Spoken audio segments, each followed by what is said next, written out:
Antes de empezar, síganme en Instagram, en la cual subiré vídeos cortos de terror, y en TikTok en el que voy a subir historias cortas. Les agradecería mucho. Gracias por ser mis suscriptores. Mi tío David era un hombre excéntrico. No se trata de decir que fuera una especie de pervertido. De hecho, fue un hombre agradable y cariñoso durante la mayor parte de su vida. Sin embargo, también era un alma sensible y no muy sociable. David nunca se casó ni tuvo hijos. Vivió solo toda su vida y tuvo un trabajo aburrido en la administración pública. Sí, David era indudablemente introvertido y puede que estuviera en el espectro, pero se mantenía apartado y se entregaba a sus aficiones inusuales, algunas de las cuales se convirtieron en obsesiones. Supongo que por eso compró la maqueta de un pueblo.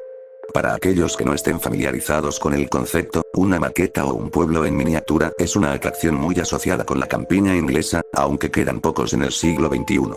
Algunos datan del siglo XIX, pero su popularidad alcanzó su punto máximo entre los años 30 y 50. Básicamente, son modelos a escala al aire libre convertidos en exhibiciones muy detalladas que reproducen pueblos o ciudades, y que contienen de todo, desde iglesias en miniatura, casas, ferrocarriles, canales y parques, y figuras que representan personas pequeñas, hombres, mujeres, niños e incluso mascotas. El nivel de detalle es impresionante y estas atracciones tienen un aire pintoresco y casi mágico. Pero, por supuesto, como tantas otras cosas, las aldeas en miniatura han perdido gran parte de su atractivo en la era digital moderna, incapaces de competir con actividades y lugares de ocio más contemporáneos. Las pocas que quedan conservan su encanto y atractivo por excelencia, pero su apogeo ya pasó hace mucho. El tío David no podía prever esta tendencia cuando compró su propio pueblo en miniatura a principios de los años 90, aunque dudo que eso lo hubiera detenido, ya que nunca consideró la atracción como una empresa financiera. No les diré la ubicación del pueblo del tío David.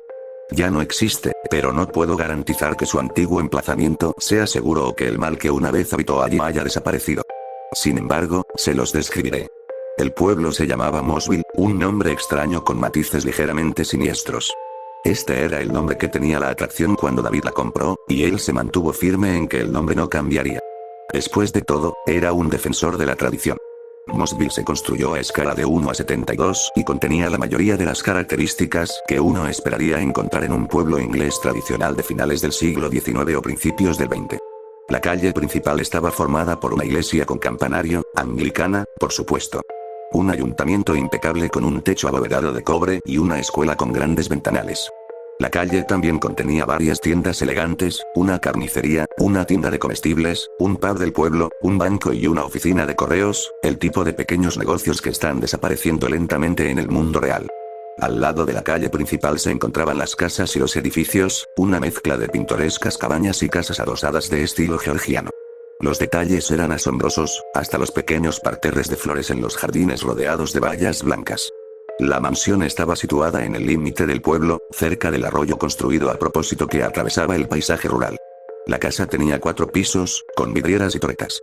Los terrenos que la rodeaban estaban meticulosamente diseñados y mantenidos, con una avenida pulcra y arbolada que conducía a sus puertas de entrada. Más adelante, a lo largo del río, se alzaba un molino de viento en funcionamiento, de diseño más holandés que inglés, pero que seguía manteniendo el ambiente de la atracción.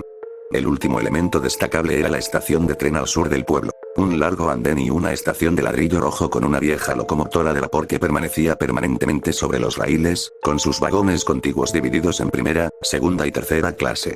Y luego estaban las figuritas, los diminutos aldeanos que poblaban Mossville. Cada uno era único y tenía sus propios nombres basados en sus roles y trabajos. La señora de la mansión, el carnicero, el vicario, la esposa del tendero, el conductor del tren, todos parecían ser personas felices que se dedicaban a sus quehaceres diarios. Todo estaba bien ordenado y tranquilo en Mossville, ya que representaba un oasis de tranquilidad en un mundo por lo demás caótico. O al menos, eso era lo que solíamos creer. Como probablemente te habrás dado cuenta, solía pasar mucho tiempo en Mossville. Mis padres nos llevaban allí a mí y a mi hermana con regularidad cuando éramos jóvenes y antes de que mamá y papá se divorciaran, y recuerdo lo mágico que era visitar ese lugar cuando era niña. Mi tío siempre se alegraba de vernos y de compartir su pueblo con nosotros, contándonos a mi hermana y a mí las historias que había detrás de cada edificio, elemento y figura. Sin embargo, fue estricto y nos advirtió que nunca nos metiéramos con su amado pueblo. Recuerdo una vez en la que, sin querer, dañamos el techo de la iglesia mientras jugábamos y David se puso furioso con nosotros. Su reacción fue aterradora y supongo que no entendíamos por qué estaba tan obsesionado con su pueblo. Lamentablemente, David era un hombre con muchos problemas. Pero la vida siguió su curso. Mi hermana y yo crecimos y dejamos de visitar a Mosville y a mi tío. Ahora me siento mal por ello, pero yo era una adolescente rebelde y llena de hormonas, y el último lugar en el que quería pasar el rato era un aburrido y antiguo pueblo en miniatura. Lamentablemente, el estado mental del tío David solo se deterioró en los años siguientes. Se jubiló anticipadamente de su trabajo y se obsesionó aún más con la construcción y el mantenimiento de Mosville. Durante un tiempo, lo dirigió como una atracción familiar, cobrando una pequeña tarifa de entrada para las familias que lo visitaban los fines de semana y los días festivos. Pero con el tiempo se cansó de estos visitantes y de sus formas disruptivas, y decidió cerrar Mosville al público y convertirlo en su propio refugio privado. En los años siguientes, David se convirtió en un recluso total, cortando lazos con la mayoría de su familia y los pocos amigos que tenía. Mi madre todavía lo visitaba de vez en cuando, principalmente para comprobar que su hermano seguía con vida, pero normalmente recibía una recepción fría. No sé qué le pasó a David para que se aislara del mundo exterior y se enfrascara por completo en su pasatiempo casi infantil. Quizás sufrió una tragedia personal o un desamor del que no sabíamos nada, o tal vez simplemente no pudo hacer frente a las tensiones y presiones del mundo.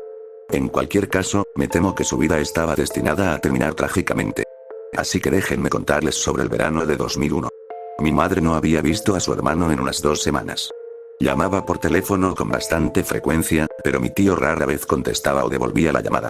Un día, fue a su casa de campo y no obtuvo respuesta cuando llamó al timbre, ni siquiera cuando golpeó la puerta repetidas veces y con fuerza. Preocupada, utilizó su llave de repuesto para entrar en la casa de David, pero descubrió que no estaba en casa.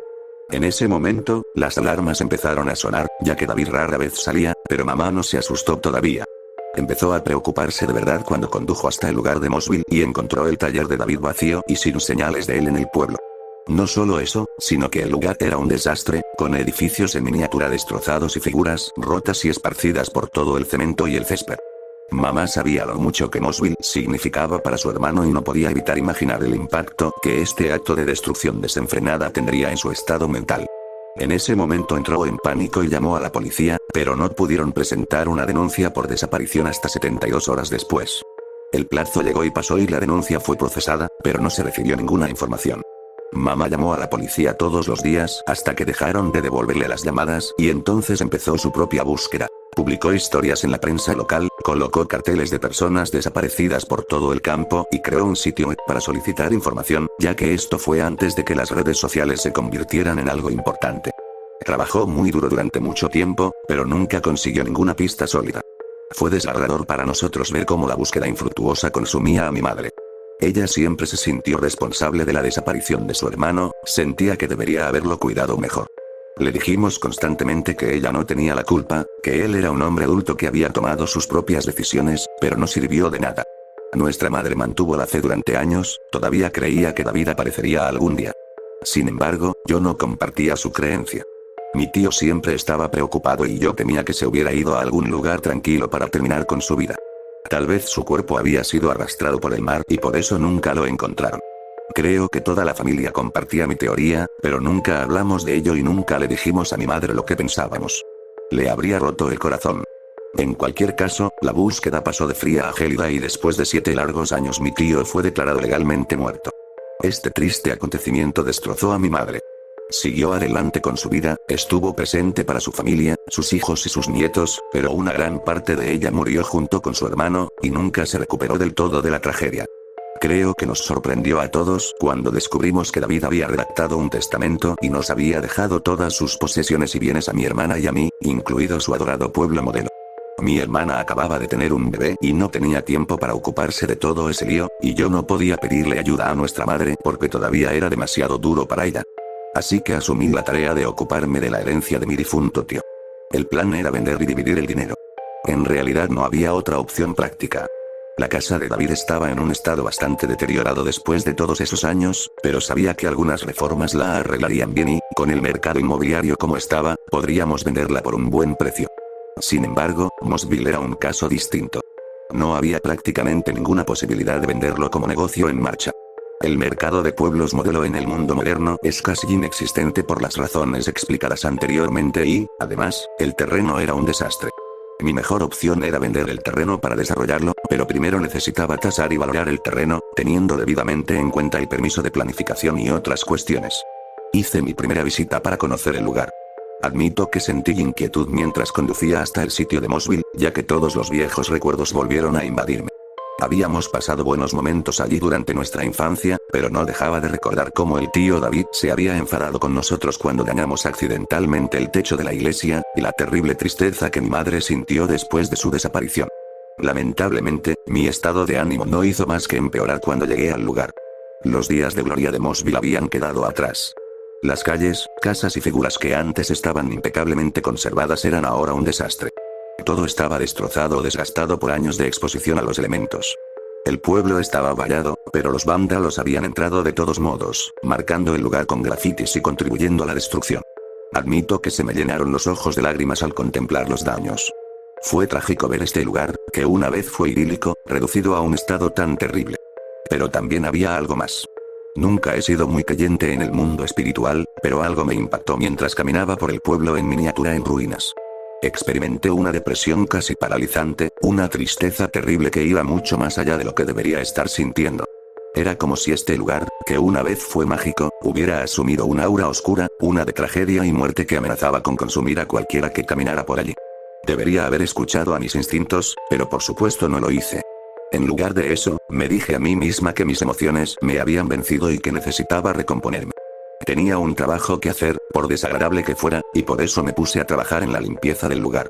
Aquí es donde mi historia toma un giro extraño y oscuro. Lo que pretendo hacer ahora es transcribir el contenido del diario de mi difunto tío, que descubrí durante mi trabajo de limpieza. La mayor parte de su contenido es irrelevante y, lamentablemente, no aporta mucha información sobre el estado mental de David. Eso fue hasta que llegué a los últimos días antes de su desaparición. Las entradas del diario respondieron algunas de mis preguntas, pero plantearon muchas más. Esto se hará evidente a medida que avance mi historia. Quizás también se pregunte cómo pasó desapercibido el diario durante todos esos largos años, mientras la policía y mi madre estaban en el caso. Bueno, esa es una pregunta que es difícil de responder, así que todo lo que puedo decir es que, por favor, siga leyendo. Así pues, comencemos con la entrada de mi tío David el 9 de julio de 2001. Hoy el tiempo ha estado bastante bien. Empezó nublado, pero por la tarde salió el sol. Esto supone un cambio agradable después de toda la lluvia de los días anteriores. Menos mal, porque tengo mucho trabajo que hacer. He pasado la mañana en mi taller, terminando de pintar a mis nuevos habitantes y retocando la pintura de algunos de los que ya tengo. El uniforme del agente de policía necesitaba retoques y estoy entusiasmado por presentar al nuevo enterrador a Mossville. Como siempre, tengo que trabajar con gran precisión en mis muñequitos para que queden perfectos. La atención al detalle es fundamental en este tipo de trabajo. Por la tarde aproveché el sol para hacer algunos trabajos en el pueblo, pulir la cúpula del ayuntamiento y reemplazar 3 de los árboles del terreno de la mansión. Para mi gran disgusto, vi que el gato callejero había invadido mi aldea una vez más. No vi al pequeño bastardo, pero encontré evidencia de su intrusión. Marcas de arañazos en las paredes de la iglesia y varios aldeanos fuera de lugar, esparcidos por la calle con una flagrante falta de respeto. Esto tendrá que parar. He llamado al ayuntamiento para quejarme y pedir que Control de Animales capture al gato callejero, pero dudo que hagan algo al respecto. Tal vez tenga que tomar medidas yo mismo. Mi hermana me llamó esta tarde. No contesté, pero dejó un mensaje en el contestador. Esto solo aumentó mi enojo. Sé que tiene buenas intenciones, pero me gustaría que me dejara en paz para continuar con mi trabajo. Bueno, mañana será otro día. 10 de julio de 2001, estoy más que furioso. Me ha llevado todo el día a recuperar algo de compostura para poder escribir mi experiencia e intentar superar mi vida. El día empezó como cualquier otro. Me levanté y viajé a Mossville para empezar a trabajar. Lo que descubrí fue una atrocidad. Alguien, o probablemente varias personas, habían entrado en la casa durante la noche y habían provocado estragos en un acto de pura barbarie. La mayor parte de los daños se limitaron a la calle principal. Varios de los habitantes del pueblo quedaron destrozados sin posibilidad de reparación, el tendero, el lechero y la empleada de correos, todos destrozados. No sé cómo alguien puede ser tan cruel.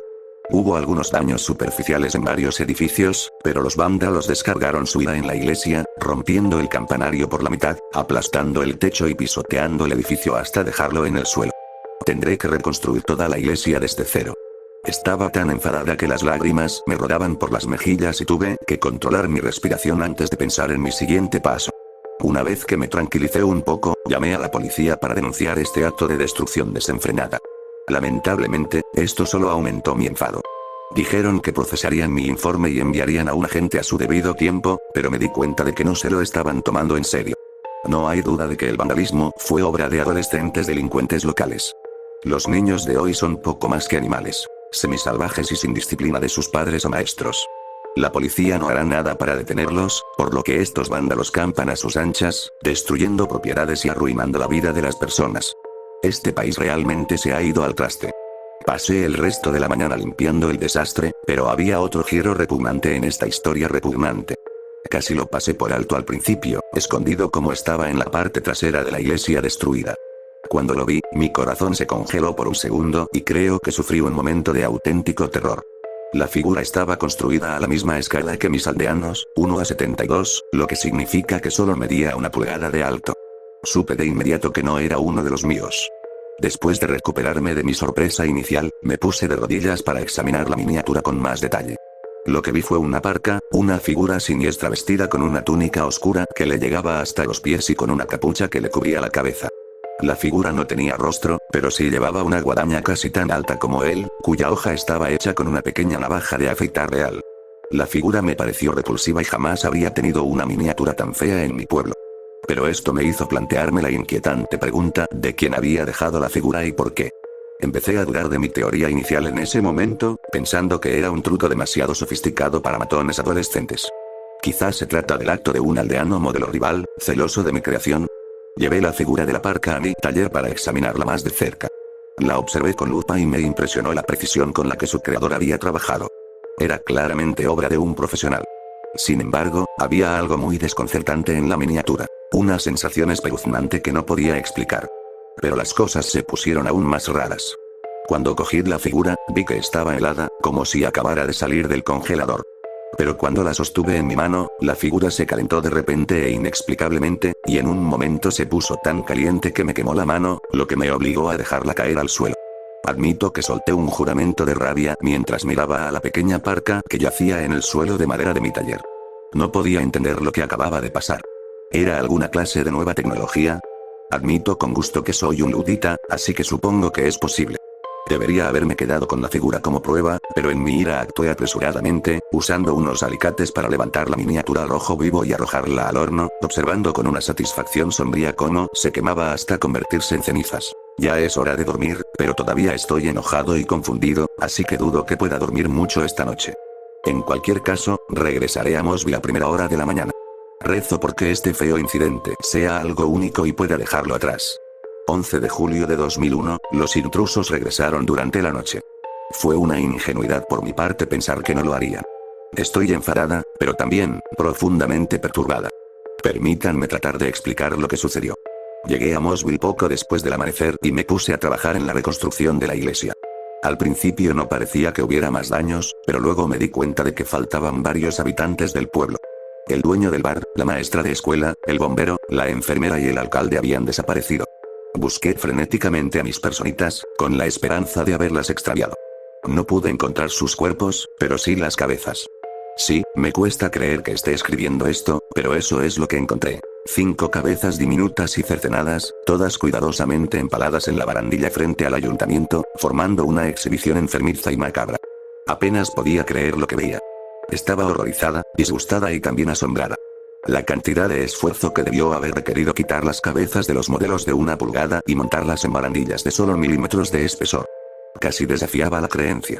Luché por respirar mientras observaba la escena, pero entonces lo vi. La miniatura de la parca, esa figura odiosa, estaba parada allí en medio de la calle principal.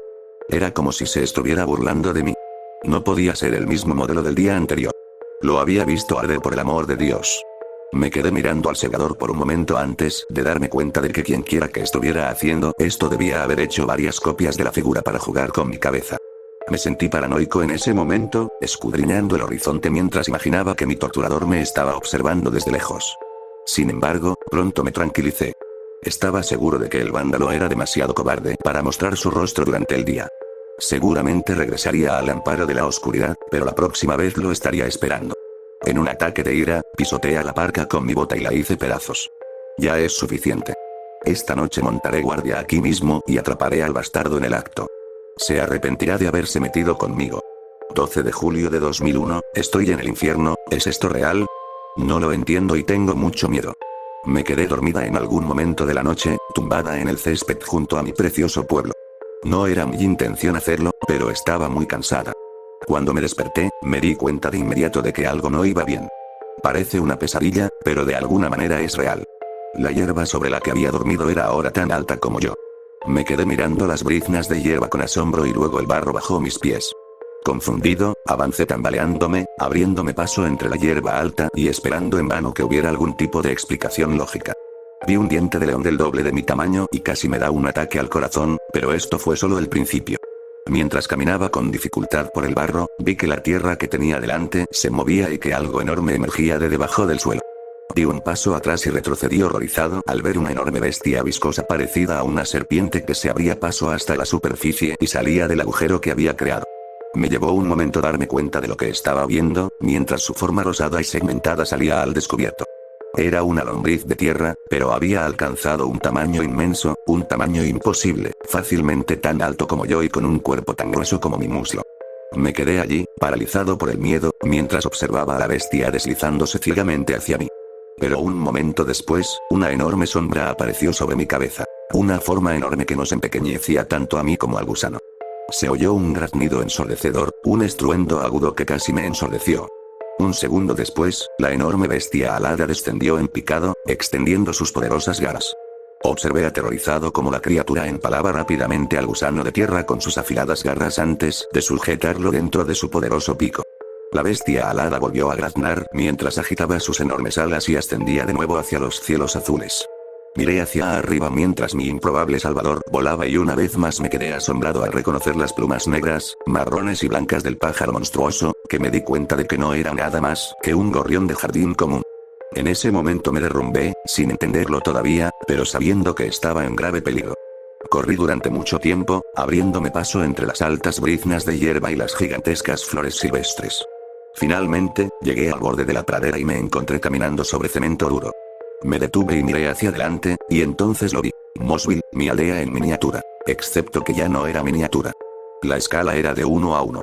El ayuntamiento se alzaba sobre mí y la iglesia en ruinas se alzaba frente a mí, y los aldeanos eran iguales a mi propia altura. Mi cansado cerebro luchaba por comprender las aterradoras implicaciones, y la respuesta era tan obvia como imposible. Mossville no había crecido mágicamente hasta alcanzar su tamaño completo de la noche a la mañana, sino que yo me había encogido.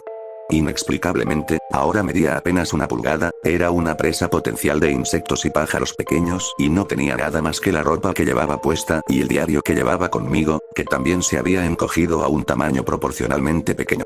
Además, estaba atrapado en mi propia creación. Era un residente de mi aldea en miniatura y estaba completamente aislado del mundo real. Traté de controlar mi pánico mientras caminaba lentamente por la calle principal que había construido y mantenido con tanto cuidado durante todos estos años. Sin duda, estaba asustado por este inexplicable desarrollo, pero también entusiasmado por ver a mi amado Mossville de una manera que nunca hubiera creído posible ni en mis sueños más locos. Pero mi fascinación infantil no duró mucho, ya que pronto tuve que enfrentarme a una nueva amenaza.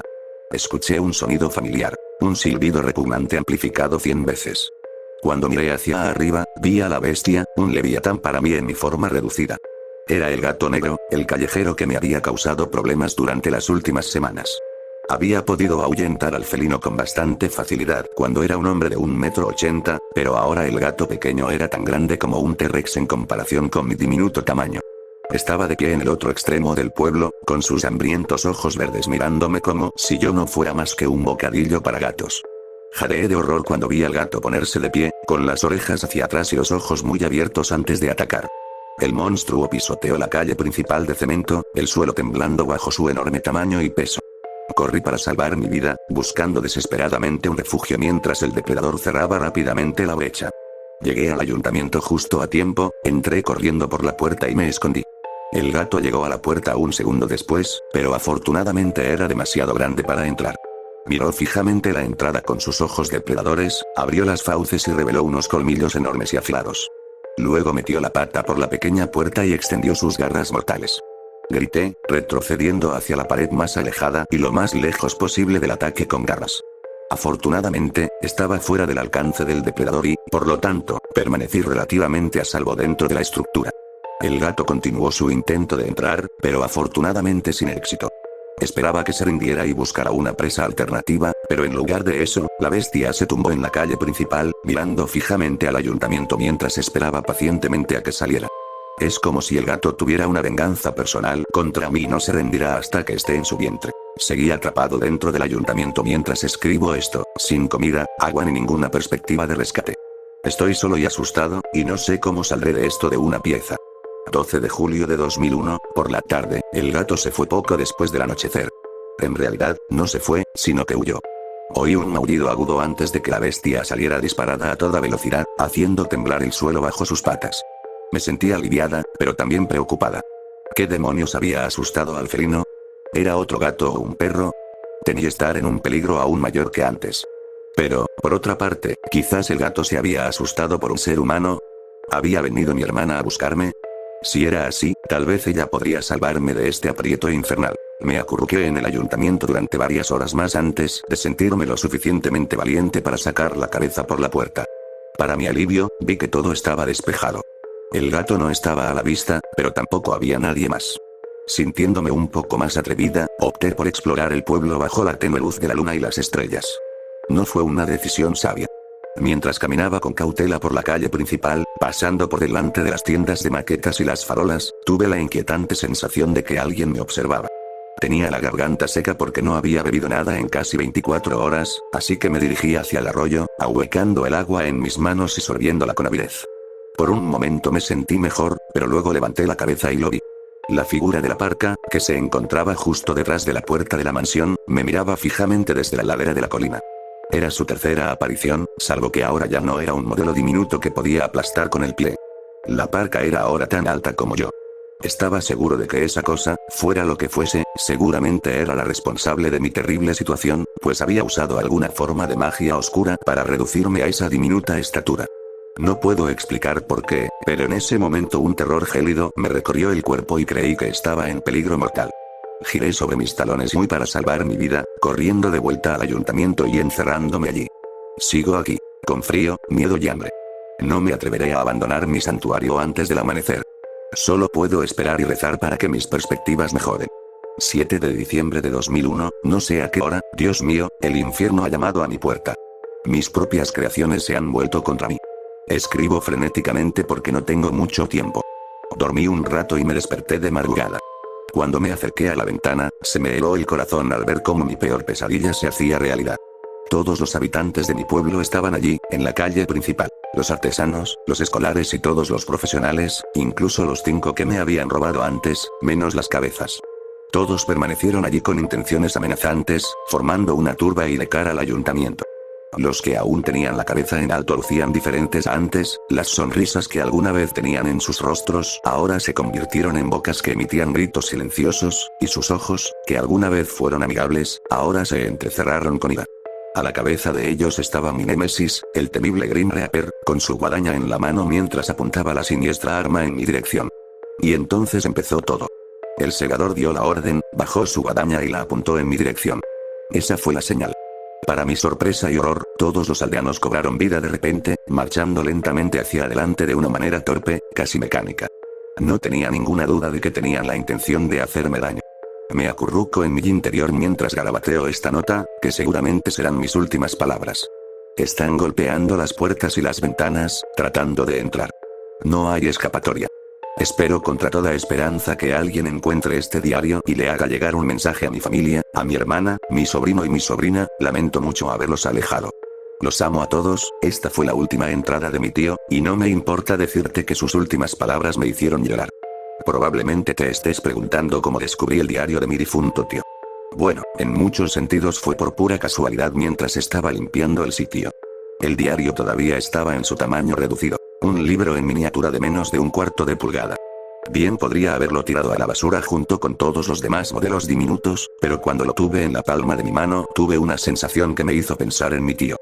Tuve que adquirir un equipo especializado para ver el libro diminuto y usar un microscopio potente para leer las palabras de mi tío.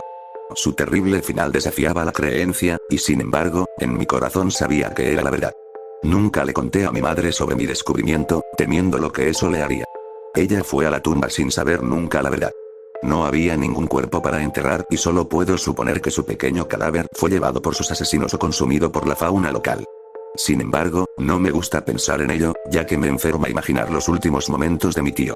En cuanto a Mossville, lo derribé por completo y vendí el terreno. Nunca he regresado al lugar en todos los años que han pasado desde entonces. No puedo evitar pensar que esta extraña tragedia no habría ocurrido si David hubiera seguido en contacto con su familia. Al final, se podría decir que su obsesión lo mató. No sé qué opinará de esta historia.